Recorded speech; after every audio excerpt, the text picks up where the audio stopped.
দেখো বন্ধুরা, গতকালকের ঝড়ো এবং বাতাসে বৃষ্টিতে কিরকম জল অথই হয়ে উঠেছে। দেখো, দেখে কেমন লাগছে আমাকে বলো। আমাদের এই বাড়ির সামনেই একটা সমুদ্র, সমুদ্র অথই সাগরের ঢেউ।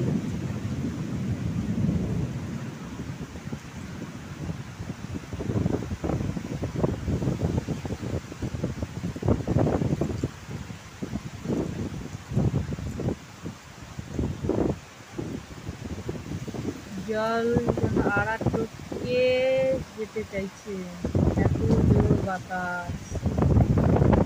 বাতাসের সাথে সাথে জোর বৃষ্টি, তার সাথে বিদ্যুৎ, বজ্রপাত সব রকমই হচ্ছে